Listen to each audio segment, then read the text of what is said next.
आज हम समझने वाले हैं आपका चैप्टर भोली, चैप्टर नंबर 8, जिसके ऑथर कौन है, के.ए. अब्बास।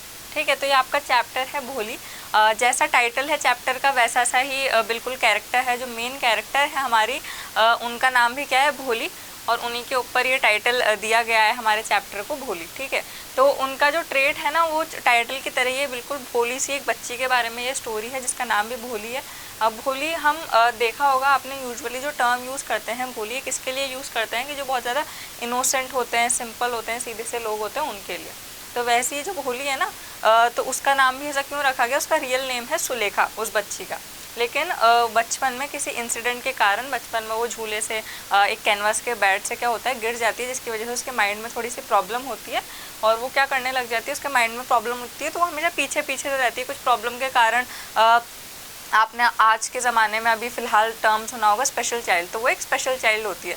ठीक है, क्योंकि उसके माइंड में कुछ प्रॉब्लम हो जाती है उस टाइम के बाद से, तो वो क्या करती है, हकला के बोलती है। उस टाइम के बाद से वो हकला के बोलने लग जाती है, चुप चुप रहती है, उसके कोई फ्रेंड्स नहीं रहते, उससे कोई बात नहीं करता और हमेशा कॉर्नर में रहती है। तो उस टाइप की वो बच्ची होती है और उसका एक्चुअल नेम है सुलेखा, लेकिन उसको क्या बोला जाता है, उसको भोली बोला जाता है। ठीक है, तो भोली का ही ये पूरा का पूरा चैप्टर है और भोली की ही स्टोरी है। अब भोली क्या होता है, भोली बहुत ज़्यादा अच्छी भी नहीं दिखती, मतलब कि जो फिजिकल अपीयरेंस होती है, फिजिकल अपीयरेंस मैंने आपको समझाया हुआ है। फिजिकल अपीयरेंस क्या होता है, जिस तरीके से कोई दिखता है, ठीक है, फिजिकली कोई कैसा दिखता है। तो जो भोली की फिजिकल अपीयरेंस होती है ना, तो लोगों का मानना है कि वो बहुत ज़्यादा अगली दिखती है। क्यों? क्योंकि उसको जब वो 2 ईयर्स की होती है, जब वो 2 साल की होती है, तो उसको क्या हुए होते हैं, उसको स्मॉल पॉक्स हो जाते हैं। जो जैसे चिकन पॉक्स होते हैं ना, वैसे ही स्मॉल पॉक्स होते हैं। तो उनके जो मार्क्स होते हैं उसकी पूरी बॉडी पे रह जाते हैं, जिसके कारण वो अच्छी नहीं दिखती और उसको बोलने में भी प्रॉब्लम होती है। तो इस वजह से उससे कोई बात नहीं करता, उसको उसकी फैमिली में भी अच्छे से ट्रीट नहीं किया जाता। ठीक है, लेकिन किस तरीके से स्कूल जाने से उसके ऊपर कितना पॉजिटिव इफेक्ट पड़ता है, उसकी टीचर उसको कितना ज़्यादा सपोर्ट करती है, वो इस स्टोरी में बताया गया है। ठीक है, तो यहीं से ही हम चालू करते हैं हमारी स्टोरी। ठीक है, and the theme of the chapter. तो हमारा थीम ऑफ द चैप्टर क्या है, भोली is the story of Sulekha. Sulekha की ये स्टोरी है, नाम याद रखिएगा, हमारी मेन कैरेक्टर है Sulekha. Who not only symbolizes simplicity but innocence to.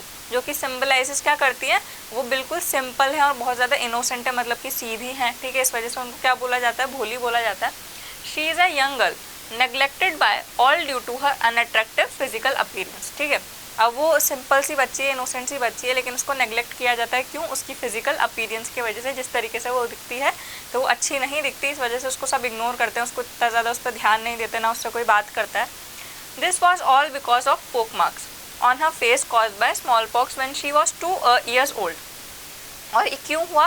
पोक मार्क्स की वजह से होता है। पॉक मार्क्स क्या होता है, जैसे कि मैंने अभी आपको बताया, जो स्मॉल पॉक्स होता है, जब आपको एक डिजीज़ होती है, एक इन्फेक्शन होता है जो कि काफ़ी हार्मफुल होता है, तो उसके मार्क्स रह जाते हैं बॉडी के ऊपर स्मॉल पॉक्स के, तो उनको क्या बोलते हैं, पोक मार्क्स बोलते हैं। तो उनकी वजह से वो अच्छी नहीं दिखती, जो मार्क्स होते हैं उनकी वजह से वो अच्छी नहीं दिखती।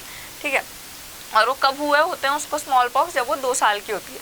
When her marriage was fixed to a greedy old man who demanded dowry to marry her because she was ugly looking, Bholi refuse to marry him. अब यहाँ पे क्या बताया है कि फिर उसकी मैरिज, मतलब उसकी शादी फिक्स हो जाती है एक ओल्ड और ग्रीडी मैन से, मतलब एक बूढ़े और लालची इंसान से, जिसकी एक ऐसा इंसान है, एक ऐसा आदमी जिसकी उम्र काफ़ी ज़्यादा है और वो बहुत ज़्यादा लालची भी है।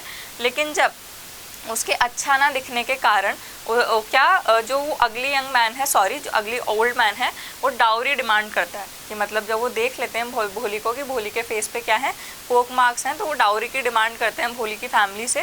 तो इस वजह से जो भोली है वो रिफ्यूज़ कर देती है उससे शादी करना। Now she stood up for her honour and self respect and rebelled against the evil practice of dowry system in the end. ठीक है, अब क्या होता है, वो खुद के लिए खड़ी होती है, मतलब अभी तक जैसे उसको ट्रीट किया गया पूरी स्टोरी में। ठीक है, तो लास्ट में जाके आप लोग देखेंगे कि वो खुद के लिए कैसे स्टैंड लेती है, खुद की सेल्फ रिस्पेक्ट के लिए कैसे स्टैंड लेती है। और पूरा टाइम तो वो सबकी सुनती रहती है, लेकिन लास्ट में वो खुद के लिए, खुद के ऑनर के लिए, मतलब खुद की रिस्पेक्ट के लिए, खुद की सेल्फ रिस्पेक्ट के लिए क्या लेती है, स्टैंड लेती है और उस चीज़ के अगेंस्ट जाती है। और उससे क्या पता चलता है, उससे क्या प्रूफ होता है, डाउरी सिस्टम के अगेंस्ट भी वो खड़ी होती है कि डाउरी लेना कितना ज़्यादा ईवल सिस्टम है, उसके अगेंस्ट भी वो खड़ी होती है। Now this was the result of education that inspires courage and confidence in her to stood up for herself. और ये सब किसकी वजह से पॉसिबल हो पाता है, उसकी एक टीचर है, हम आगे पढ़ेंगे, वो जब स्कूल जाना स्टार्ट करती है तो एक टीचर उसको काफ़ी ज़्यादा इंकरेज करती हैं, मतलब काफ़ी ज़्यादा सपोर्ट करती हैं, काफ़ी कुछ सिखाती हैं, तो उसकी वजह से उसमें कॉन्फिडेंस आता है, उसमें अपने आप में विश्वास आता है और वो खुद के लिए खड़ा होना सीखती है। तो यहीं से ही हम स्टार्ट करेंगे हमारी स्टोरी, ठीक है। आपको एक तो हमारे जो ऑथर हैं उनका नेम आपको याद रखना है, कभी भी पूछा जा सकता है, इट्स वेरी इंपॉर्टेंट। और आपको जो चैप्टर है आपका, इसमें भी बीच बीच में कुछ भी आ सकता है, एग्जाम्स में पूछा जा सकता है, तो वो भी याद रखना है। Now her name was Sulekha, name क्या है लड़की का, उस बच्ची का सुलेखा नाम है। But since her childhood everyone had been calling her Bholi the सिम्पलेटन। अब सिम्पलेटन का क्या मतलब होता है? लोगों का जिसका मानना हो कि ये इंसान काफ़ी ज़्यादा फुलिश है, मतलब पागल सा है, और उसको इजीली कोई भी बेवकूफ़ बना सकता है, मतलब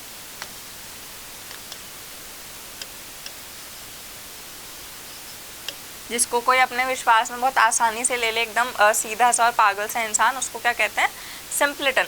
तो ठीक है, तो उसका एक्चुअल नेम क्या है बच्ची का? उसका नाम सुलेखा है, लेकिन उसको बचपन से सब भोली बोलते हैं। क्यों? क्योंकि वो काफ़ी ज़्यादा सिम्पलेटन है, सबका ये मानना है कि वो सिम्पलेटन है। She was the 4th daughter of नंबरदार रामलाल। अब वो उसके आपको फादर का नाम याद रखना, उसके फादर का क्या नाम है? रामलाल है, जो कि क्या है? एक नंबरदार है। नंबरदार कौन होते हैं? ऑफिशियल होते हैं जो कि रेवेन्यू कलेक्ट करते हैं, उनको क्या बोला जाता है? नंबरदार। तो वो उनकी बेटी है भोली, और वो 4th डॉटर है, मतलब उससे पहले भी 3 डॉटर्स हैं उनकी रामलाल की, और वो 4th डॉटर है। When she was 10 months old, she had fallen off from the cot. Cot क्या होता है? एक छोटा सा एक नैरो बेड होता है कैनवस का, नैरो बेड ऑफ कैनवस, ठीक है। तो एक छोटा सा एक सकड़ा सा बिस्तर होता है, उसके ऊपर से जब वो 10 मंथ की थी, जब वो 10 महीने की थी, तब उस पे से वो गिर जाती है। शी हैड फॉलन ऑफ मतलब गिर जाना, ठीक है। तो स्कॉट के ऊपर से वो गिर जाती है ऑन हर हेड, और कैसे गिरती है? वो सर के बल गिरती है। परहैप्स मतलब प्रोबेबली,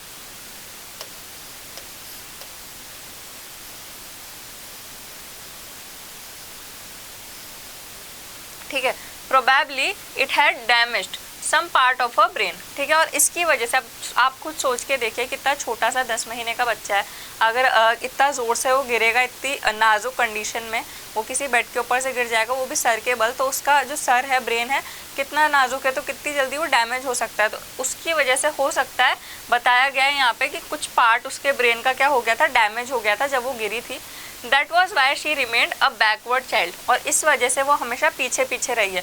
बैकवर्ड चाइल्ड मतलब हमेशा, मतलब स्लो, हर चीज़ काम में स्लो, मतलब चीज़ें इतना आसानी से लर्न ना करना, हर चीज़ में अनएक्टिव रहना, पीछे रहना, अच्छे से बात ना करना, बिल्कुल चुप चुप रहना, उस टाइप की रही है वो। And came to be known as Bholi the simpleton, और इस वजह से का जो नाम पड़ गया बचपन से, वो क्या पड़ गया? भोली द सिम्पलेटन। आया समझ में? Now at birth the child was very fair and pretty, ठीक है। अब जब वो पैदा हुई थी, जब वो बच्ची थी भोली, ठीक है, तब वो कैसी थी? बहुत ज़्यादा प्रिटी थी, बहुत ज़्यादा गोरा उसका कलर था, ठीक है। फेयर मतलब काफ़ी फेयर उसका कलर था, क्लियर कलर था उसका, क्लियर स्किन थी, और काफ़ी ज़्यादा प्रिटी, बहुत ज़्यादा ब्यूटीफुल थी, ठीक है। But when she was 2 year old she had an attack of small pox, लेकिन जब वो 2 साल की थी तो उसको क्या हो गए? उसको अटैक पड़ा, मतलब अटैक पड़ने का मतलब उसको सडनली किस चीज़ ने अटैक करा उसकी बॉडी को? स्मॉल पॉक्स ने, उसको हो गए small pox. Now only the eyes were saved, ठीक है, और केवल उसकी जो आइज थी ना वो बच पाई थी, और इतने ज़्यादा सीवियर, मतलब इतने ज़्यादा सीरियस उसको स्मॉल पॉक्स हुए थे, तो केवल उसकी आइज बच पाई थी। Then but the entire body was permanently disfigured by deep black pock marks, लेकिन जो पूरी की पूरी बॉडी थी ना, डिसफिगर होना मतलब पूरी की पूरी बॉडी उसकी बिगड़ गई थी। किस चीज़ की वजह से? जो पॉक मार्क्स थे, मतलब जो स्मॉल पॉक्स के जो मार्क्स उसकी बॉडी पे रह गए थे ना, उनकी वजह से। Little Sulekha could not speak till she was 5, और जो लिटिल सुलेखा है वो कौन है? लिटिल सुलेखा से क्या मतलब है? जो भोली है, जब तक वो 5 साल की नहीं हो गई तब तक वो बोल नहीं पाती थी ठीक से। Now and when at last she learn to speak she stammered, stammered का मतलब क्या होता है? स्टटर्ड।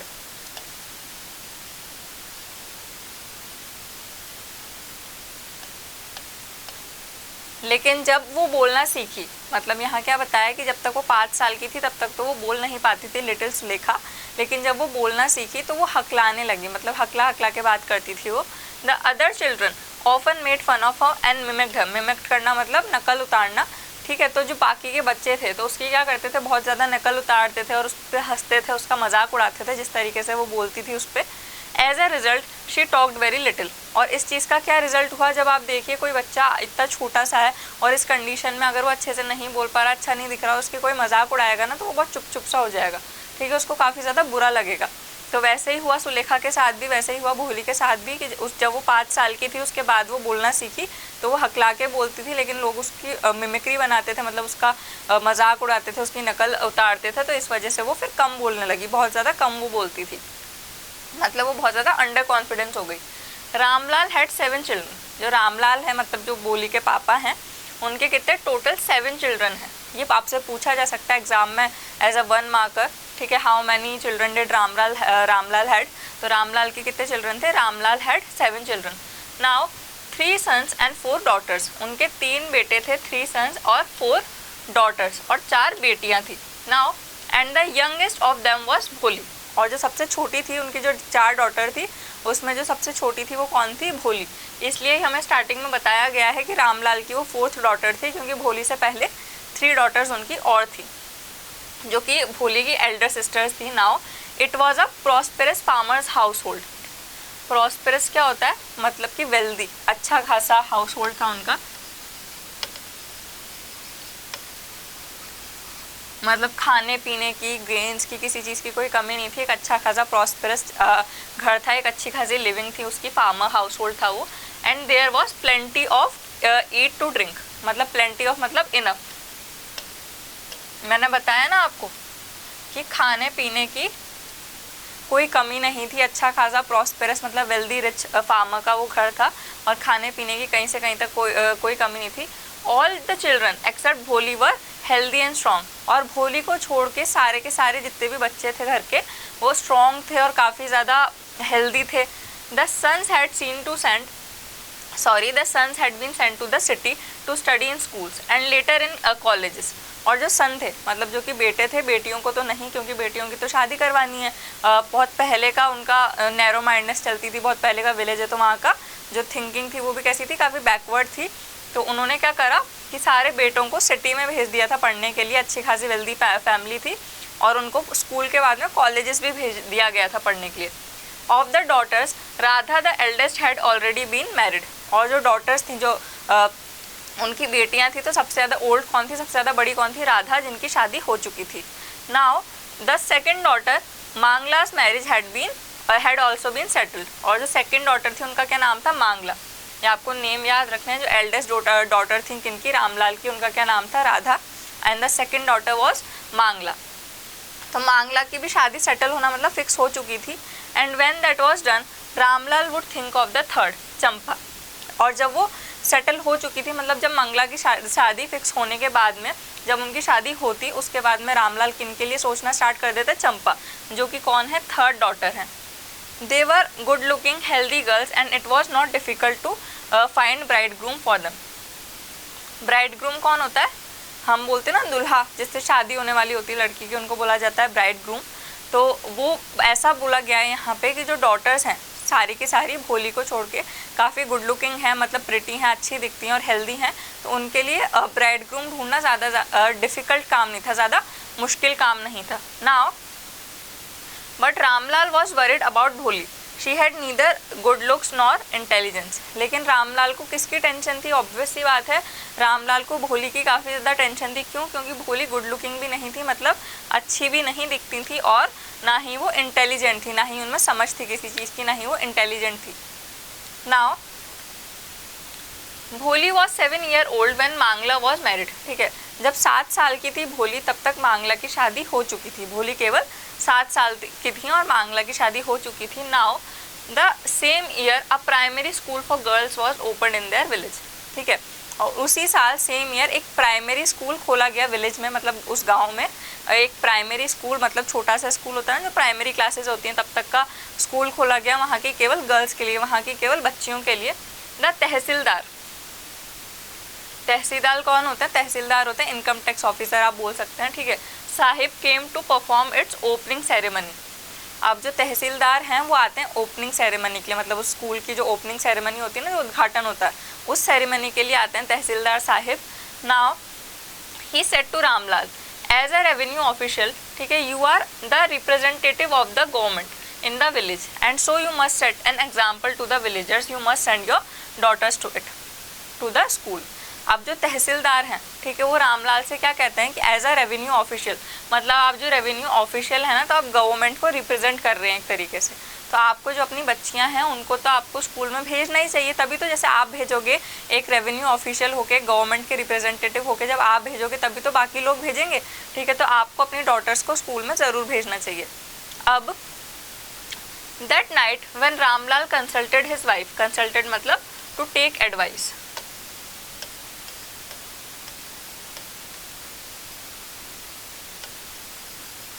To take advice.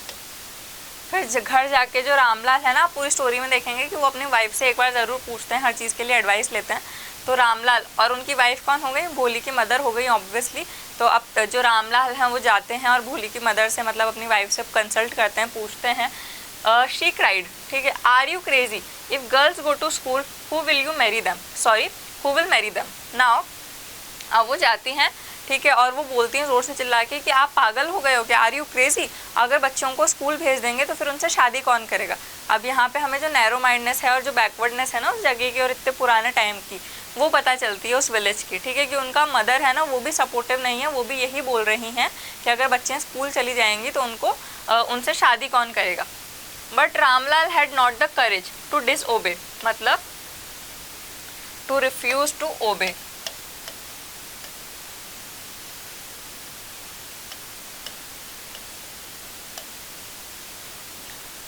मतलब किसी की बात का मान ना रखना, किसी की बात को ना मानना, उसको क्या कहते हैं, डिसोबे करना, ठीक है। तो लेकिन रामलाल के अंदर इतना करेज नहीं था कि वो डिसोबे कर सके तहसीलदार की बात को, क्योंकि वो उनसे बड़ी पोस्ट पे थे, ठीक है। तो यहाँ पे क्या बताया है, but Ramlal had not the courage to disobey the tehsildar. Now at last his wife said, I will tell you what to do, send Bholi to school as it is, ठीक है, there is a little chance of her getting married with her ugly face and lack of sense, let the teachers at school worry about her। फिर last में उनकी जो wife है इनकी, रामलाल की, वो कहती हैं कि मैं तुम्हें बताऊंगी कि तुम्हें क्या करना है, तुम्हें भोली को भेज देना चाहिए स्कूल, कि भोली को तुम स्कूल भेज दो क्योंकि वो गुड लुकिंग नहीं है, तो उसके शादी होने के चांसेस तो बहुत ज़्यादा कम है वैसे ही, और ना उसमें बिल्कुल भी दिमाग है, ना वो इंटेलिजेंट है, तो स्कूल वाले ही देखेंगे कि उसके साथ क्या करना है, मतलब स्कूल वाले ही उसकी चिंता करेंगे। Now, the next day, Ramlal caught भोली by the hand and said, "Come with me, I will take you to the school." ठीक है। अब रामलाल नेक्स्ट मॉर्निंग उठते हैं और भोली का हाथ पकड़ के बोलते हैं कि चलो मेरे साथ, मैं तुम्हें स्कूल लेके जाऊंगा। Now, भोली was frightened, मतलब के afraid, या फिर आप कह सकते हैं scared। अब ये बात सुन के ना भोली बहुत ज़्यादा डर जाती है एकदम से, और फिर क्यों डरती है वो, उसका रीज़न आप देखिए। She did not know what a school was like. She remembered, ठीक है, remembered मतलब अपने माइंड में कोई चीज़ याद रखना, उसको याद था। How a few days ago their old cow Lakshmi had been turned out of the house and sold. अब यहाँ पे क्या होता है कि जब उससे बोला जाता है, भोली से उसके फादर बोलते हैं कि चलो मैं तुम्हें स्कूल लेके जाऊँगा, तो क्या होता है कि वो बहुत ज़्यादा डर जाती है, और क्या सोचती है वो, उसको पता नहीं था कि स्कूल क्या होता है, स्कूल कैसा दिखता है और स्कूल में क्यों जाया जाता है। तो वो सोचती है अपनी ओल्ड काव के बारे में। उसको एक इंसिडेंट याद आता है कि कुछ दिनों पहले मेरी जो काव थी, हमारी जो ओल्ड काव थी लक्ष्मी, उसको बेच दिया गया था, तो उसको ऐसा ही कुछ लगता है कि शायद मेरे साथ भी कुछ ऐसा ही होने वाला है। तो वो क्या बोलती है, ना ना, नो नो नो नो, ठीक है, वो ज़ोर ज़ोर से एकदम हकलाते हुए बोलती है नहीं नहीं नहीं। शी शाउटेड, ज़ोर से, इन टेरर मतलब डर में, फेयर मतलब डर में, and pulled her hand away from her father grip, और उसके फादर ने जिसका हैंड पकड़ रखा होता है ना अपने हाथ से, तो ज़ोर से अपना हाथ छुड़ा लेती है अपने फादर से और बहुत ज़्यादा डर के बोलती है नहीं नहीं, मैं नहीं जाऊँगी कहीं। Now What's the matter with you, you fool? shouted Ramlal. I am only taking you to school. Then he told his wife, let her wear some decent clothes today, or else what will the teachers and the other schoolgirls think of us when they see her?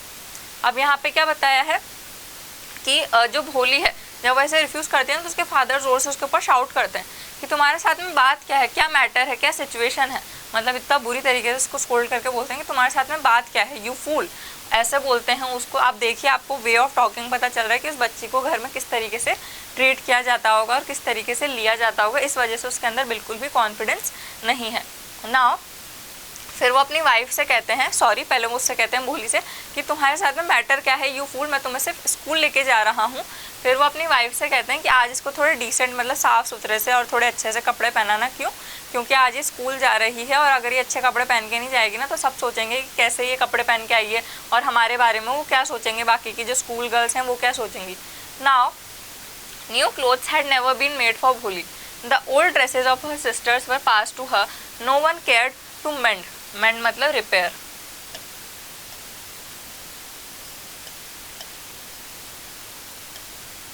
repair or wash her clothes, but today she was lucky to receive a clean dress which had shrunk after many washing and no longer fitted. Shrunk मतलब to get tight, ठीक है, after many washing and no longer fitted champa. She was even bathed and oil was rubbed in her dry and matted her hair. Now यहाँ पे क्या बताया गया है कि जो भोली है ना उसको कभी भी उसके लिए नए कपड़े आए ही नहीं, क्यों, क्योंकि उसकी जो तीनों बड़ी बहनें थी उनके ही पुराने कपड़े उसके लिए आ जाते थे, जब वो पहन के छोड़ देती थी उनको तब वो भोली पहनती थी, या फिर वो बड़ी हो जाती थी तो उनके जो छोटे कपड़े होते थे सारे के सारे कौन रिसीव करता था, मतलब किसको मिलते थे, भोली को मिलते थे। लेकिन इस बार वो लक्की थी, और हाँ उसके जो कपड़े थे ना उनको ना ही कभी साफ़ किया गया, ना ही धोया गया और ना ही रिपेयर किया गया, मतलब फटने के बाद ना सिया गया, मतलब इस तरीके से ही वो कपड़े पहन के उसने पूरा अभी तक का टाइम निकाला था। अब वो इस बार लकी है, क्यों, क्योंकि वो स्कूल जा रही है तो उसको एक चंपा की पुरानी ड्रेस मिलती है जो कि उसको फिट नहीं होती, मतलब जो कि अब चंपा को नहीं आती, चंपा पहन नहीं पाती, और वो काफ़ी ज़्यादा धुलने के बाद में वो ड्रेस कैसी हो जाती है, टाइट हो जाती है, श्रंक हो जाती है। श्रंक होना मतलब टाइट होना, ठीक है, तो वो अच्छे से फिट हो जाती है भोली को और उसको क्लीन ड्रेस मिलती है। पहली बार उसके साथ ऐसा होता है और वो अच्छे से उसको नहलाया जाता है, ठीक है, उसके बालों पे तेल लगाया जाता है और अच्छे से उसकी चोटी करी जाती है, ठीक है। And only then did she begin to believe that she was being taken to a place better than her home, ठीक है। Oil was rubbed into her dry and matted hair, ठीक है। अब क्या होता है कि फिर ये सब होने के बाद ही उसको बिलीव होता है कि वो किसी अच्छी जगह पे ले जाई जा रही है और वो जगह इतनी अच्छी है, उसके घर से भी ज़्यादा बेटर है वो जगह, उसके घर से भी ज़्यादा वो अच्छी जगह, और उसको फाइनली इस बात पे विश्वास हो जाता है, बिलीव हो जाता है कि इसको कहीं ऐसी गलत जगह नहीं ले जाया जा रहा जहाँ से वो वापस नहीं आ पाएगी, उसको कोई अच्छी जगह ही लेके जाया जा रहा है। Now when they reached the school the children were already in their classrooms, Ramlal handed over his daughter to the head mistress.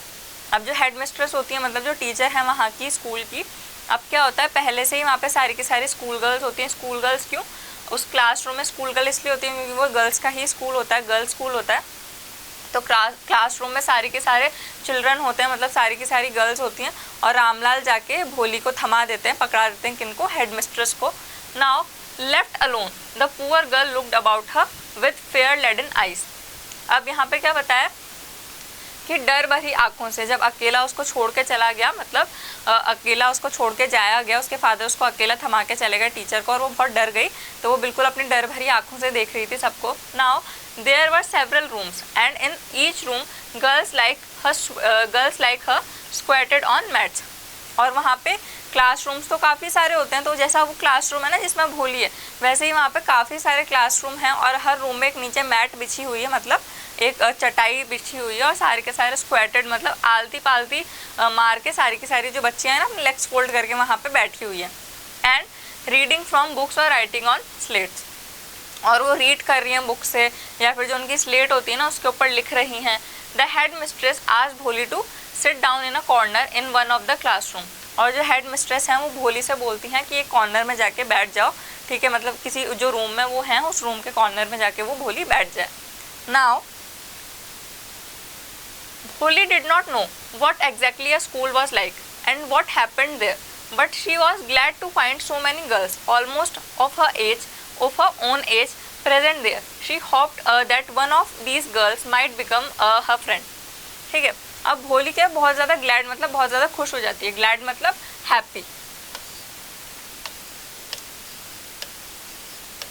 काफ़ी खुश हो जाती है वहाँ पे इतने सारे अपने एज के बच्चों को देख के, इतनी सारी अपनी एज की लड़कियों को देख के, बच्चियों को देख के वो बहुत खुश होती है, और वो सोचती है कि इतनी सारे यहाँ पे बच्चे हैं तो कोई ना कोई तो मेरा फ्रेंड बन ही जाएगा इनमें से, ठीक है। Now the lady teacher who was in the class was saying something to the girls but Bholi could understand nothing, ठीक है।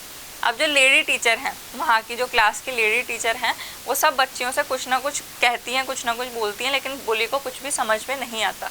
Now she looked at the pictures on the wall, the colours fascinated her. Fascinated मतलब attracted.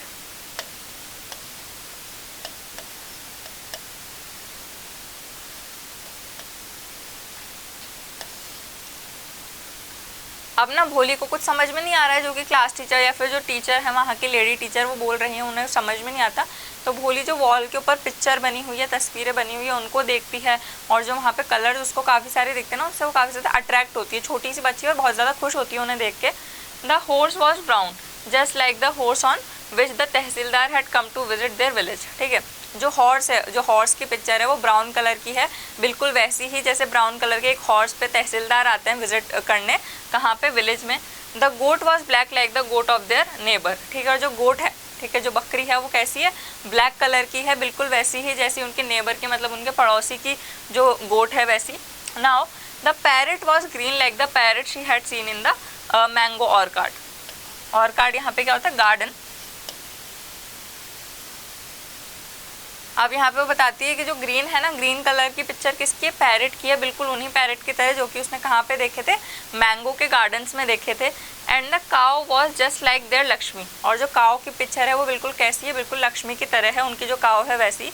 And suddenly भोली notice that the teacher was standing bye her side smiling at her. और suddenly मतलब एकदम से, ठीक है, भोली क्या नोटिस करती है कि जो लेडी टीचर हैं वो भोली के पास में खड़ी हुई हैं और भोली की तरफ देख के मुस्कुरा रही है, मतलब बहुत ज़्यादा स्माइल कर रही हैं और उसको देख रही हैं। Now what's your name little one, भो भो भो शी कुड स्टैमर। ठीक है, नो फर्दर देन दैट। अब उससे पूछा जाता है, भोली से जो लेडी टीचर हैं वो भोली से पूछती हैं कि तुम्हारा नाम क्या है बेटा। लिटिल वन मतलब बेटा, या फिर किस भी उन्होंने नेम से उसको प्यार से बुलाया है, लिटिल वन। ठीक है, तो पूछते हैं कि तुम्हारा नाम क्या है प्यार से। तो भोली स्टैमर करने लग जाती है, मतलब हकलाने लग जाती है और बोलती है भो भो भो, और उससे आगे बोल नहीं पाती। Now then she began to cry and tears flowed from her eyes in a helpless flood. हम यहाँ पे क्या बताया, फिर ऐसा सोच के ना, ऐसा बोल नहीं पाती वो, तो फिर अपने आप ही उसको रोना आ जाता है और वो बहुत ज़्यादा रोने लगती है, उसकी आंखों से आंसू टपकने लगते हैं और कुछ भी नहीं कर पाती, वो हेल्पलेस वहाँ पे खड़ी रहती है। She kept her head down as she sat in her corner not daring to look up at the girls who she knew were still laughing at her. अब क्या होता है कि वो अपने कॉर्नर में जाके बैठ जाती है और अपना जो सर है ना बिल्कुल झुका लेती है और पूरा टाइम वो ऊपर उठा के नहीं देखती सर। क्यों? क्योंकि उसको बहुत ज़्यादा अपने आप में शर्म आ रही है, बुरा लग रहा है, क्योंकि उसको ऐसा लग रहा है कि सारी की सारी जो लड़कियां हैं उस पर अब भी हंस रही होंगी या उसका मजाक उड़ाया जा रहा होगा। Now when the school bell rang all the girls scurried. Scurried मतलब टू वॉक और to run hurriedly. To walk और to run hurriedly।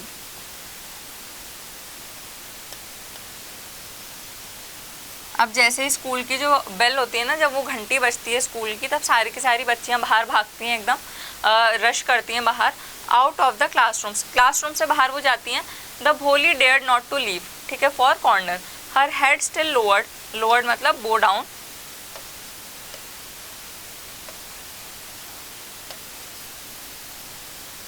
ठीक है, शी केप्ट सोबिंग। सोबिंग मतलब वीपिंग, मतलब कि क्राइंग। अब जैसे ही घंटी बजती है, मतलब जो स्कूल बेल होती है ना वो बजती है, तो सारी की सारी जो बच्चियां होती हैं ना बाहर भागती हैं क्लासरूम से, लेकिन भोली वहीं पर ही कॉर्नर में बैठी रहती है और उसका सर अभी भी झुका हुआ है और वो रो रही है और उसकी हिम्मत नहीं हो रही कि वो ऊपर उठा के देखे अपना सर, और अभी भी वो रोए जा रही है कि अब मुझे अपना नाम बताओ। अब भोली क्या बोलते हैं, sweat broke out over her whole body, would her stammering tongue again disgrace her। disgrace मतलब disrespect।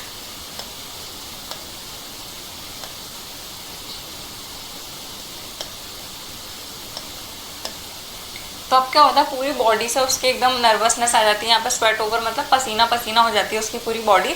और उसके बाद में क्या बोला जाता है कि उसको ऐसा लगता है कि वो वापस से अगर बोल नहीं पाएगी, वापस से अगर वो हकलाएगी तो कहीं उसकी जो ये स्टैमरिंग है, कहीं उसकी जो हकलाने की आदत है, कहीं वापस से इसको डिसरिस्पेक्ट ना करवा दे, वापस से इसका अपमान ना करवा दे। For the sake of this kind woman however she decided to make an effort she had such a soothing voice she would not laugh at हर।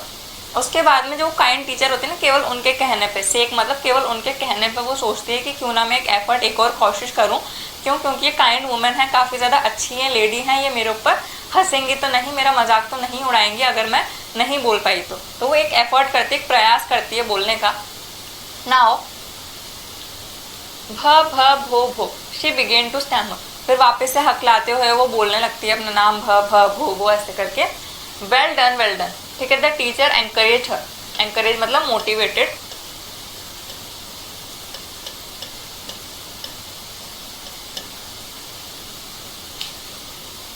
तो अब जो टीचर है ना वो मोटिवेट करते हुए भोली से कहती है कि वेरी गुड, अच्छे से और बोलो, अच्छे से बोलो। ठीक है, अपना फुल नेम बताओ, कम ऑन नाउ अपना फुल नेम बताओ, द फुल नेम। भ भ भो भोली। तो फिर लास्ट में वो बोल ही देती है हकलाते हकलाते भोली अपना पूरा नाम। At last she was able to say it and felt relieved as if she was great achievement. Achievement मतलब सक्सेस।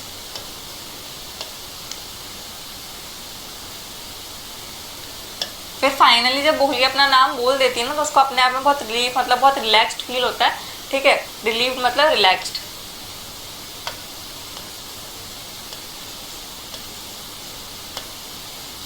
काफ़ी रिलैक्स और काफ़ी हल्का फील होता है कि उसने कोई जंग जीत ली है, उसको कोई बहुत ज़्यादा बड़ी सक्सेस मिल गई है, उसने कोई बहुत अच्छा सा अचीव कर लिया है, कुछ बहुत जीता हासिल कर लिया है। ठीक है, तो क्योंकि वो इतना ज़्यादा एफर्ट डाल के इतना सब उसका मजाक उड़ाते हैं ना, फिर भी वो हिम्मत करके वो केवल मैम के कहने पे, केवल उन टीचर के कहने पे वो अपना नाम बोलने की कोशिश करती है और फाइनली वो बोल देती है भोली।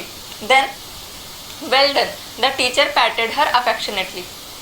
पैटेड का मतलब टू टैप जेंटली।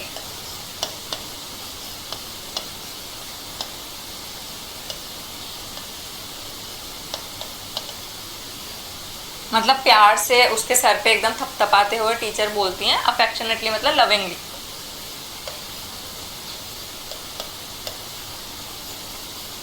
तो प्यार से उसका सर थपथपाते हुए टीचर बोलती है वेल डन मतलब बहुत अच्छे।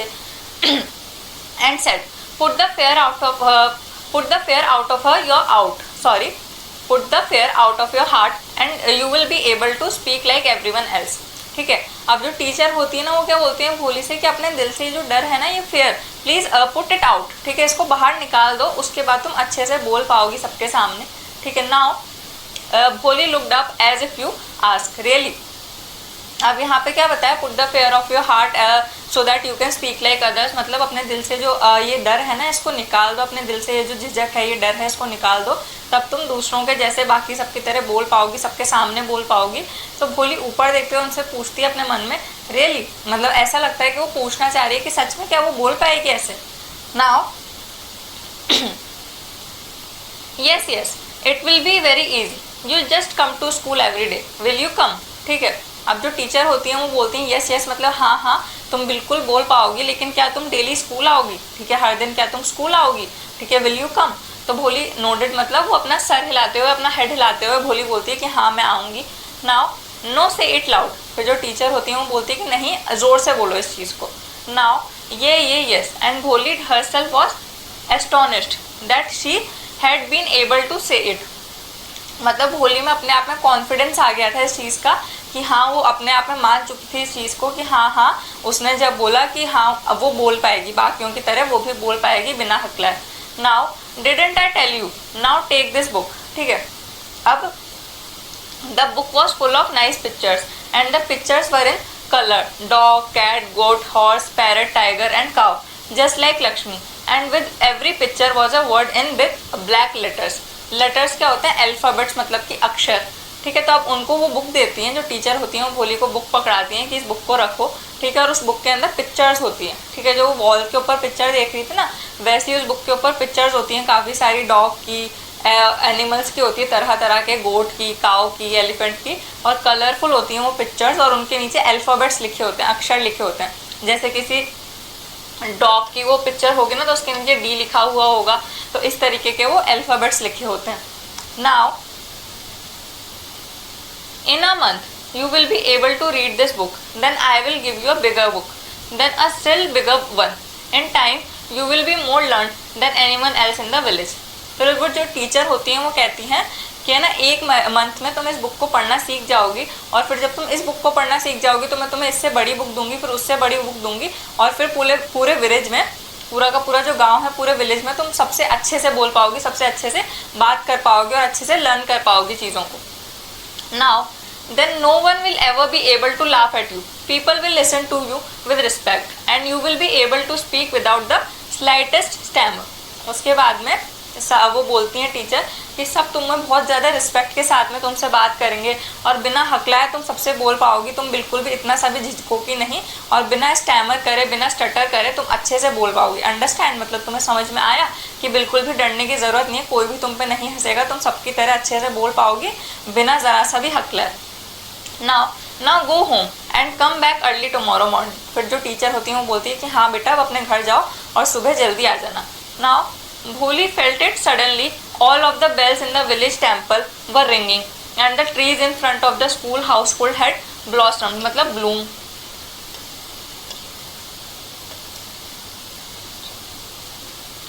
Into big red flowers, ठीक है। Her heart was throbbing with a new hope and a new life. Throbbing मतलब beating, मतलब धड़कना ऐसे।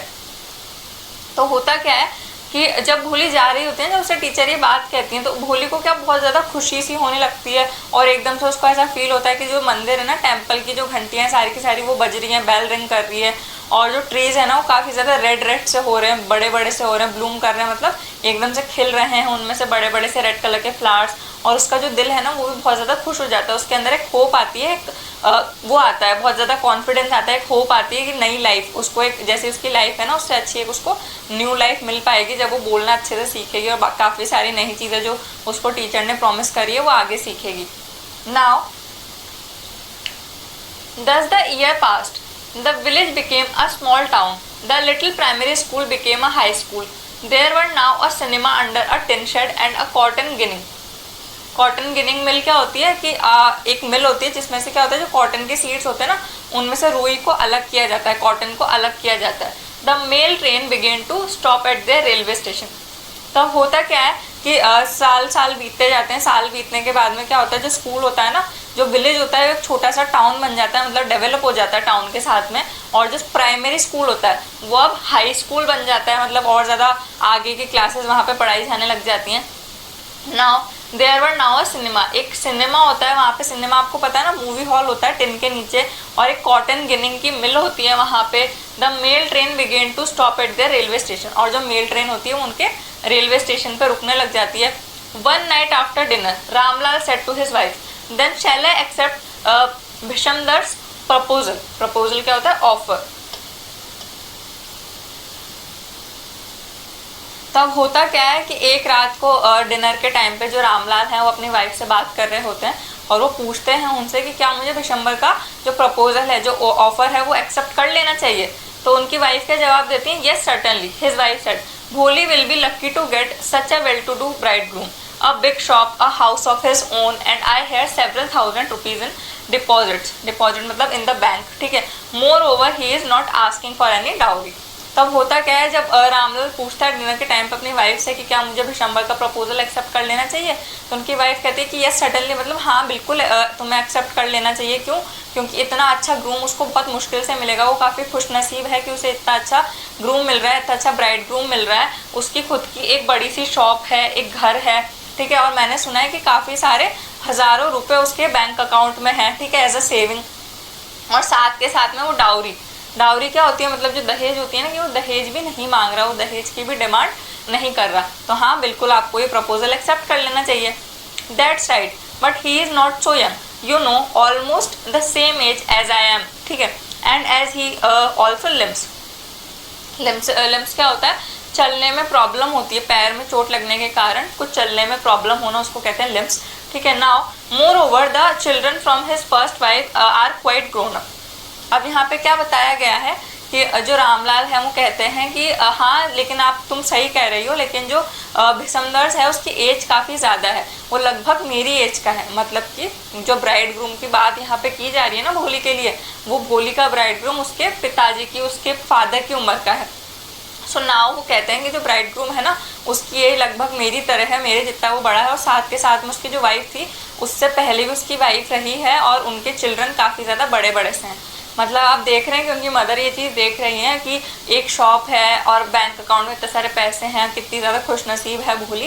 लेकिन साथ के साथ में क्या है, इतना ज़्यादा बड़ा बिल्कुल अपने फादर की एज का भोली के लिए वो लोग ब्राइड ग्रूम देख रहे हैं, ठीक है। और उनकी जो फर्स्ट वाइफ थी उसके मतलब जो उनके पहले वाइफ रही होंगी, उनके जो चिल्ड्रन थे वो भी काफ़ी ज़्यादा बड़े थे, क्वाइट ग्रोन अप, मतलब वो भी काफ़ी बड़े बड़े से हो चुके थे। Now so what does it matter? His wife replied, 45 or 50, it is no great age for a man.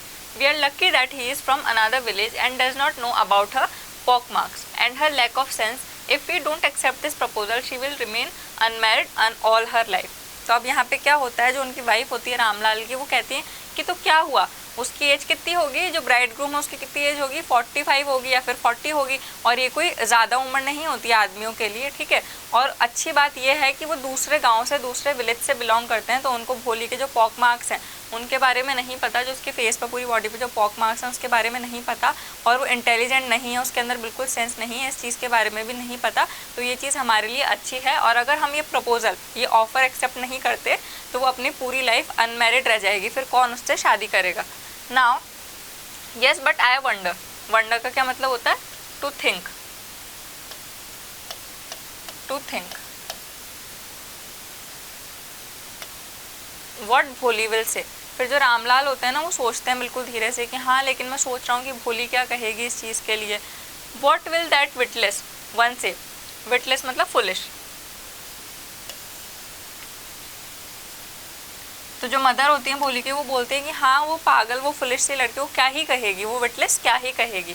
She is like a dumb cow, कि वो एक डम्प काउ, फुलिश काउ की तरह है, एक बस बेवकूफ़ गाय की तरह, सीधी सी गाय की तरह है।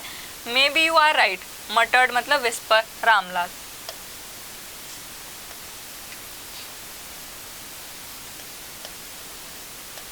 तो धीरे से बोलते हुए रामलाल बोलते हैं कि हाँ शायद तुम सही ही कह रहे हो, बिल्कुल धीरे से बोलते हैं Ramlal. Now in the other corner of the country court yard, ठीक है। कोर्ट यार्ड क्या होता है, अ ह्यूज यार्ड, एक यार्ड होता है, ठीक है, अ ह्यूज यार्ड। भोली ले अवेक ऑन हर कॉट, ठीक है, listening to her parents whispered conversation. अब होता क्या है कि भोली बाहर जो कोर्ट यार्ड होता है, जो बाहर यार्ड होता है मतलब गार्डन सा होगा या जो भी आंगन सा होगा, वहाँ पे एक कॉट रखा हुआ है किसका, भोली का, उसके ऊपर वो लेटी लेटी उनकी बातें जो धीरे धीरे वो कर रहे हैं ना भोली सुनती रहती है। Now Bishamber Nath was a well to do grocer, grocer मतलब जो पर्सन होता है जिसकी शॉप होती है उसको बोला जाता है ग्रॉसर। तो he came with a big party of friends and relations with him for the wedding. अब जो भिशंबर नाथ है, जो कि जिससे भोली की शादी होने वाली है, जिसकी शादी की बात चल रही थी, उनका नाम क्या है, भिशंबर नाथ। तो आपसे पूछा जा सकता है, ठीक है, what was the name of Bholi's groom, ठीक है, भोलीज ब्राइड ग्रूम, तो क्या है, भिशंबर नाथ। नाउ वो क्या है, एक वेल टू डू ग्रॉसर है, मतलब अच्छी खासी शॉप है, अच्छा खासा वो शॉपर है। व्हेन ही केम, ठीक है, with a big party of friends, बहुत सारे फ्रेंड्स के साथ में वो आता है, ठीक है, एंड रिलेशंस, और काफ़ी जो रिलेशंस होते हैं मतलब जो रिलेटिव्स होते हैं उनके साथ में वो आता है। With him all the wedding a brass band playing, ठीक है, एक बड़ा सा जो बैंड होता है ना, बैंड बाजे के साथ में बैंड बाजा बजते हुए वो आ रहे हैं, मतलब काफ़ी बड़ी सी बारात सी आती है। A popular tune from an Indian film headed the procession, एक कोई इंडियन फिल्म का कोई अच्छा सा गाना होगा, वेडिंग का सॉन्ग, वो बजते हुए वो बैंड, वो बजाते हुए वो बैंड आ रहा है, ठीक है। प्रोसेशन मतलब पूरी की पूरी जो बारात है ना वो साथ साथ में चल रही है, साथ साथ में सारे के सारे लोग चल रहे हैं पूरी की पूरी बारात के साथ में। Now with the bride groom, ठीक है, राइडिंग अ डेकोरेटेड हॉर्स, और जो ब्राइड ग्रूम है वो एक डेकोरेटेड मतलब सजे से एकदम घोड़े के ऊपर बैठ के आते हैं, हॉर्स के ऊपर बैठ के आते हैं। रामलाल वॉज ओवरजॉयड मतलब very happy.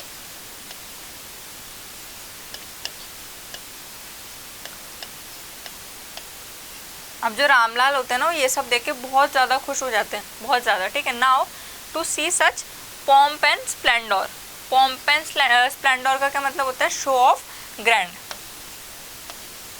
Show off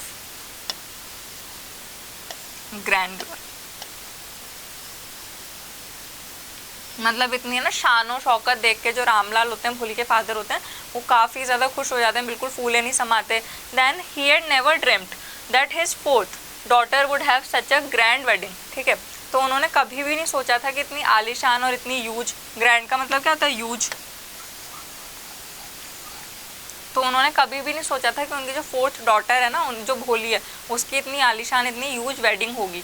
Bholi's Elder sisters who had come for the occasion were envious. Envious का क्या मतलब होता है, मैं यहाँ लिख देती हूँ, जेलस। तो भोली की जो बड़ी जितनी भी एल्डर सिस्टर थी जो वेडिंग अटेंड करने आई थी ना, सब काफ़ी ज़्यादा जेलस फील कर रही थी। अब आप देखिए, ये सब देख के उनकी सिस्टर काफ़ी ज़्यादा जेलस फील कर रही है। उनको ये चीज़ नहीं दिख रही कि जो ग्रूम है उसकी एज कितनी है, कितना ज़्यादा बड़ा वो इंसान है उनके फादर की एज का। उनको क्या दिख रहा है, कितनी ज़्यादा डेकोरेशन और इतने शान और शौकत के साथ में वो आया है। तो सारी की सारी उनकी जो सिस्टर है, भोली की एल्डर सिस्टर, वो बहुत ज़्यादा जेलस हो रही हैं ये सब देख के। उसका जो लक है, उसकी किस्मत देख के बहुत ज़्यादा जेलस हो रही हैं। नाउ व्हेन द ऑस्पिशियस, ठीक है, मतलब अच्छा सा मौका, ठीक है, auspicious movement came, the priest said bring the bride. तो मतलब अच्छा जब मुहूर्त होता है ना, तो जो प्रीस्ट होते हैं, मतलब जो पंडित जी होते हैं, प्रीस्ट, ठीक है, उनको प्रीस्ट बोला जाता है। तो पंडित जी क्या बोलते हैं, ब्राइड को बुलाइए, ब्रिंग द ब्राइड। नाउ भोली क्लैड इन अ रेड सिल्क इन ब्राइडल ड्रेस। अब भोली पूरी की पूरी रेड कलर की एक आउटफिट होता है दुल्हन का, ठीक है, वो पहन के आती है, रेड कलर के सिल्क के आउटफिट में आती है। ब्राइडल मतलब ब्राइड का जो ड्रेस होती है उसके अंदर। was led to the bride's place near the sacred fire। sacred मतलब होली, मतलब जो हवन होता है, जो फायर होती है ना उसमें, सैक्रेड फायर, वहाँ पे हवन के पास में जहाँ पे दुल्हन बैठती है उस जगह पे, ब्राइड बैठती है उस जगह पे आके भोली को बिठाया जाता है। नाउ गार्लैंड द ब्राइड, ठीक है, गार्लैंड द ब्राइड मतलब जो माला होती है ना, कोई उनका फ्रेंड बोलता है, one of his friend prompt Vishamber Nath. Vishamber Nath का जो फ्रेंड होता है ना, कोई उनसे बोलता है कि हाँ आप अपनी ब्राइड को माला पहनाइए, ठीक है। Now the bride groom lifted the garland of yellow marigolds, a women slip back the silken well. Well क्या होता है, जो घूंघट होता है ना, जो जिससे कवर होता है फेस, उसको बोलते हैं veil, from the bride's face. Bishamber took a quick glance, glance मतलब लुक्ड, देखना। द गार्लैंड रिमेन्ड पोइस्ड, ठीक है, in his hands. The bride slowly pull down the veil over her face. तो अब होता क्या है, जब बोला जाता है विशंबर नाथ से, उनके फ्रेंड बोलते हैं कि अब है ना माला पहना दीजिए। तो जब वो माला अपने हाथ में लेते हैं और अपना हाथ उठाते हैं माला पहनाने के लिए, तो पीछे से कोई एक लेडी होंगी, भोली की कोई फ्रेंड होंगी, जो वेल पीछे कर देती है, घूंघट पीछे कर देती हैं, और जिसकी वजह से जो विशंबर नाथ होते हैं वो हल्की सी एक झलक देख लेते हैं भोली के फेस की, और उनको सारे के सारे जो पोक मार्क्स होते हैं ना वो दिख जाते हैं। उसके बाद में जो उनके हाथ में जो माला होती है ना, वो वैसी की वैसी रह जाती है, बिल्कुल वहीं पे स्टॉप हो जाती है, वो रुक जाते हैं उस माला के साथ में। The bride slowly pull down the veil, और जो भोली होती है वो धीरे से जो वेल है, अपने फेस का जो घूंघट है, वो नीचे कर लेती है। Now have you seen her, said Vishamber to the friend next to him, she has pock marks on her face, so what, you are not young either. अब क्या होता है, जो विशंबर नाथ होते हैं ना, वो अपने फ्रेंड से कहते हैं कि तुमने उसे देखा, उसके फेस पे पोक मार्क्स दिखे मुझे। तो उनका फ्रेंड उनको क्या रिप्लाई करता है, तो क्या हुआ, कि तो क्या हुआ, तुम भी तो यंग नहीं हो, तुम भी तो, तुम्हारी एज भी तो इतनी ज़्यादा है। Now maybe but if I am to marry her, her father must give me 5000 rupees. अब 5000 रुपीज़ बहुत बड़ा अमाउंट होगा उस टाइम में, ठीक है। तो जो विशंबर नाथ है, तो आप देखिए वो कितना ज़्यादा लालची, कितना ज़्यादा ग्रीडी है, कि जब उसको पोक मार्क्स दिख जाते हैं तो वो क्या बोलता है कि हाँ, लेकिन अगर मैं इससे शादी करूँगा ना, तो मैं इसके फादर से 5000 रुपये लूँगा, मैं 5000 रुपये लूँगा। Now Ramlal went and placed his turban his honour at Vishamber's feet, do not humiliate, humiliate मतलब किसी की बिल्कुल इज्जत उतार देना, बिल्कुल उसको डिसरिस्पेक्ट करना, ठीक है। मी सो टेक 2000 रुपीज़। अब रामलाल क्या करते हैं, जाके अपनी टर्बन मतलब अपनी पगड़ी उनके पैरों पे रख देते हैं विशंबर नाथ के, कि प्लीज़ मेरे को ह्यूमिलेट मत कीजिए, ठीक है, मेरे को इतना ह्यूमिलेट मत कीजिए, मेरी इतनी डिसरिस्पेक्ट मत कीजिए, ठीक है, आप प्लीज़ 2000 रुपीज़ ले लीजिए, मतलब प्लीज़ 2000 रुपये ले लीजिए। नाउ नो 5000 और we go back, keep your daughter. अब विशंबर नाथ कहता है कि नहीं, 5000 मतलब सॉरी 5000 रुपीज़, या फिर आप अपनी बेटी को रख लीजिए, मैं 5000 रुपीज़ ही लूँगा, वरना आप अपनी बेटी को रख लो। नाउ हम वापस जा रहे हैं, be a little considerate please, if you go back I can never show my face in the village. अब क्या होता है, उनसे बोला जाता है, भिशंबर नाथ से उनके फादर बोलते हैं कि प्लीज़ आप थोड़ा देखिए तो सही, अगर आप वापस जाएंगे ना तो मैं अपने विलेज में पूरे जो गांव है उसमें कभी भी अपना फेस नहीं दिखा पाऊंगा, अपना फेस नहीं शो कर पाऊंगा। देन आउट विथ 5000, फिर वो क्या बोलते हैं कि हाँ तो 5000 रुपीज़ लेके आओ। कौन बोलता है? भिशंबर नाथ बोलते हैं। नाउ टीयर स्ट्रीमिंग, स्ट्रीमिंग मतलब फ्लोइंग,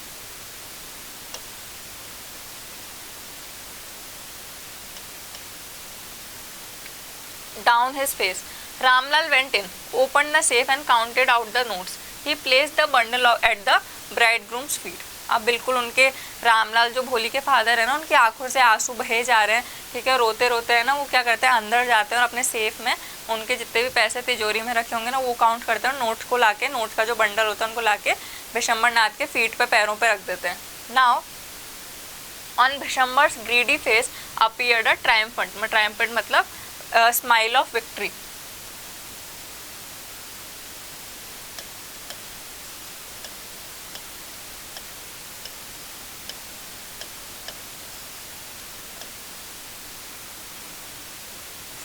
He gambled, gambled मतलब टू बेट मनी।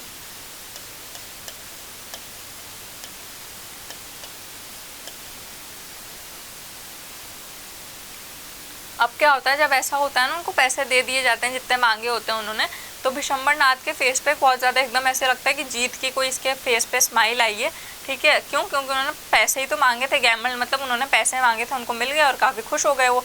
ग्रीडी मतलब इतने ज़्यादा लालची हैं वो, ठीक है। Now give me the garland, he announced, announce मतलब एकदम डिक्लेयर करते हैं वो ज़ोर से कि हाँ आप मेरे को माला ला के दे दो, ठीक है, वो अनाउंस करते हैं कि हाँ मुझे माला दो, गार्लैंड दो। Now once again the veil was slipped back from the bride face, but this time her eyes were not downcast, ठीक है, she was looking up, looking straight at her prospective husband, and in her eyes there was neither anger nor hate, only contempt। अब क्या बताया है यहाँ पे? contempt क्या होता है यहाँ पे? disrespect।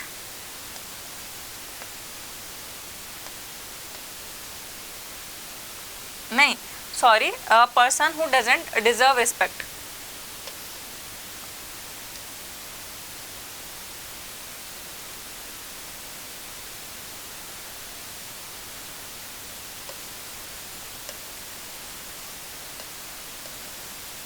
someone who doesn't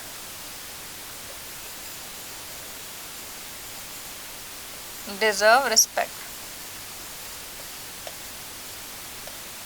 अब क्या होता है कि वापस से जब वो गार्लैंड अपने हाथ में उठाता है भिशंबर नाथ और वापस से भोली को जब वो पहनाने लगते हैं तो वेल मतलब जो घूंघट होता है वो वापस से जो भोली है ना उसके हेड से गिर जाता है, लेकिन इस बार भोली की आंखें नीचे नहीं होती, वो सामने बिल्कुल अपने हस्बैंड की आंखों में आंखें डाल के एकदम देख रही होती है, ठीक है, जिनके लिए ना उसको गुस्सा होता है ना नफरत होती है, बस बिल्कुल भी उसको रिस्पेक्ट नहीं होती, बिल्कुल वो एकदम नफरत नहीं होती, हेट नहीं होती, ना गुस्सा होता है, बिल्कुल बिना इज्जत के वो उधर की तरफ देख रही होती हैं किनको? भिशंबर नाथ को। Now भिशंबर Nath raised the garland to place it round the bride's neck, ठीक है, but before he could do so, Bholi's hand struck out the streak of lightning and the garland was flung मतलब thrown, ठीक है, into the fire। She got up and threw away the veil। अब होता क्या है, जैसे ही भोली उनको देख रही होती है ना तब बिल्कुल ना नफरत होती है, ना कोई ऐसा इमोशन होता है, ना हेटरेड होती है, ना एंगर होता है, वो बिल्कुल ऐसे देख रही होती है कि उसके मन में उसके लिए सामने वाला जो पर्सन खड़ा हुआ है भिशंबर नाथ बिल्कुल भी इज्जत नहीं होती, ठीक है, बिल्कुल ऐसे डिसअपॉइंटमेंट के साथ में बिल्कुल वो देख रही होती है। और भिशंबर नाथ अपना हाथ उठाता है उनको माला पहनाने के लिए, गार्लैंड पहनाने के लिए, और एकदम से उसका हाथ उठता है भोली का और वो ऐसे करके हाथ अपना जो माला होती है वो जाके कहाँ गिर जाती है? जो फायर जली होती है ना, जो हवन जला होता है उसके अंदर गिर जाती है। Now into the fire she got up and through away the well, ठीक है, और वो उठ के जो अपना वेल है, जो अपना घूंघट है, उसको निकाल के वो भी फेंक देती है। नाउ वो क्या बोलती है?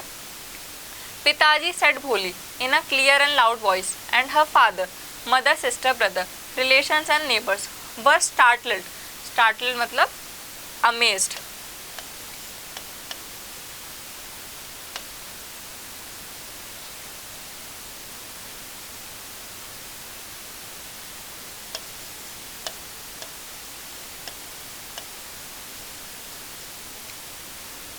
Now to hear her speak without even the slightest stammer। अब क्या होता है, जब वो खड़ी होती है वहाँ से और एकदम से बोलती है पिताजी, तो सारे के सारे जितने भी वहाँ पे लोग होते हैं ना, सब देख के उसको बहुत एकदम शॉक हो जाते हैं, अमेज हो जाते हैं, बहुत ज़्यादा बिल्कुल सरप्राइज से हो जाते हैं। क्यों? क्योंकि वो बिना हकलाए ये चीज़ बोलती है, बिना हकलाए एकदम कॉन्फिडेंस के साथ में वो पिताजी बोलती है, तो सब उसको देखते ही रह जाते हैं बिल्कुल। ठीक है, पिताजी take back your money, I am not going to marry this man. अब वो क्या बोलती है कि पिताजी अपने जो पैसे हैं ना वो वापस ले लीजिए, मैं इस आदमी से शादी नहीं करूँगी। नाउ रामलाल वॉज थंडरस्ट्रक मतलब शॉक्ड। अब जो वहाँ पे रामलाल थे ना, वो खड़े खड़े बिल्कुल शॉक हो गए, वो चीज़ देख रहे थे, एकदम थंडरस्ट्रक थे वहाँ पे। The guest began to whisper, और जो गेस्ट आए हुए थे वो बातचीत करना, धीरे धीरे विस्पर करना, अपने आपस में वो कर देते हैं, स्टार्ट कर देते हैं। सो शेमलेस, सो अगली एंड सो शेमलेस। वो क्या बोलते हैं कि कितनी ज़्यादा शेमलेस है, एक बिल्कुल भी इसमें शर्म नहीं है, कितनी अगली है, कितनी शेमलेस है। तो जो गेस्ट होते हैं ना वहाँ के, उनके अंदर बातें स्टार्ट हो जाती है, उनमें बातचीत स्टार्ट हो जाती है। Bholi, are you crazy, shouted Ramlal, you want to disgrace your family. Disgrace मतलब डिसरिस्पेक्ट।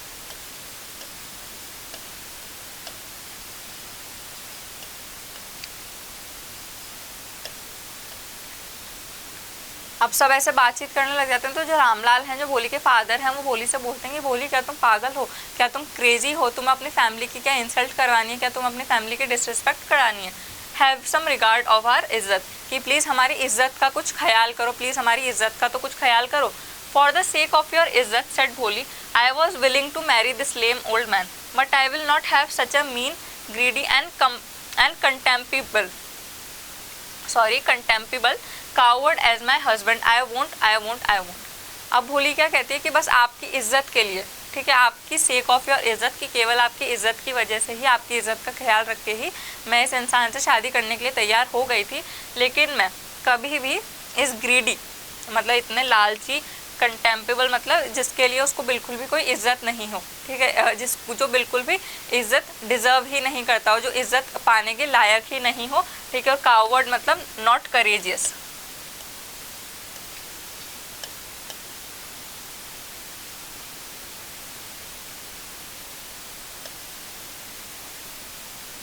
ठीक है, जो कि बहुत ज़्यादा कायर हो, ठीक है, इस इंसान से मैं शादी बिल्कुल भी नहीं करूँगी, कभी भी नहीं करूँगी, मतलब I won't. Now what a shameless girl, we all thought she was a harmless dumb cow. अब कोई बोलता है, किसी लेडी की, कोई ओल्ड लेडी की आवाज़ आती है कि कितनी लालच, मतलब कितनी ज़्यादा शेमलेस, बिल्कुल भी शर्म नहीं है इसमें, कितनी शेमलेस लड़की है। हमने अभी तक सोचा था कि एक हार्मलेस मतलब बिना किसी नुकसान पहुँचा एकदम सीधी सादी सी डम्प सी काऊ है ये। भोली टर्न वायलेंटली मतलब वाइल्डली।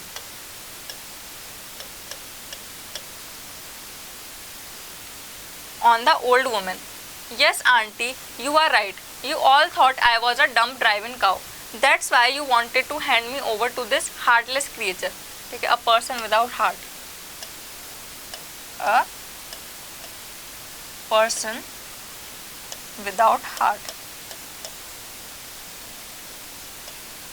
इसका मतलब ये हार्टलेस का। तो भोली है ना बहुत ज़्यादा गुस्से से टर्न होती है एकदम, और क्या बोलती है उन आंटी से कि हाँ आंटी, आपने सही कहा कि मैं बिल्कुल हार्मलेस हूँ, ठीक है, एक डम ड्राइवर काऊ की तरह हूँ, मैं बिल्कुल एकदम बेवकूफ़ सी गाय की तरह, सीधी सादी सी गाय की तरह हूँ। तभी तो आप मेरे को इस आदमी के हाथों भिजवाना चाहते हो, इस आदमी के हाथों देना चाहते हो। किसके हाथों? एकदम हार्टलेस क्रिएचर की, बिल्कुल इसमें मतलब दिल नहीं है बिल्कुल। कैसा है ये? लालची सा इंसान है, हार्टलेस क्रिएचर है ये। Now but now the dumb cow the stammering fool is speaking, do you want to hear more. लेकिन फिर वो क्या बोलती है कि लेकिन जो आपके नज़रों में जो डम्प काउ है, ठीक है, जो गाय है, वह बिल्कुल वो अब बिना हिचकिचाए, मतलब बिना स्टैमर करे, बिना हकलाए बोल पा रही है। क्या आपको और सुनना है? क्या आपको और ज़्यादा सुनना है? Now Bishambar Nath the grocer started to go back with his party. The confused bandsman thought this was the end of the ceremony and struck up a closing song. Ramlal stood rooted to the ground, his head bowed low with a weight of grief and shame. Grief क्या होता है? sorrow.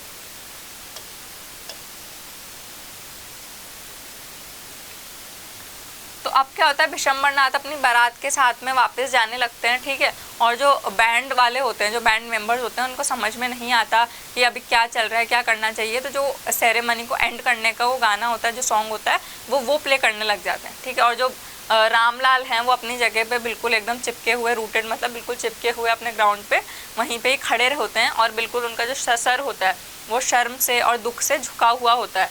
Now the flames of the sacred fire slowly died down, everyone was gone, ठीक है। Now जो हॉली fire मतलब जो हवन की जो आग होती है, जो जली हुई होती है, वो धीरे धीरे पूरी तरीके से बुझ जाती है और सारे के सारे जितने भी लोग वहाँ पे जमा होते हैं सब चले जाते हैं। Now Ramlal turn to Bholi and said, but what about you, no one will ever marry you now, what shall we do with you. अब क्या होता है, रामलाल भोली की तरफ मुड़ते हैं और कहते हैं कि लेकिन हम तुम्हारा अब क्या करें, तुमसे कोई भी शादी नहीं करेगा, ठीक है, हमें क्या करना चाहिए। Now and Sulekha said in a voice that was calm and steady, don't you worry Pitaji, in your old age I will serve you and mother, and I will teach in the same school where I learned so much, isn't that right ma'am।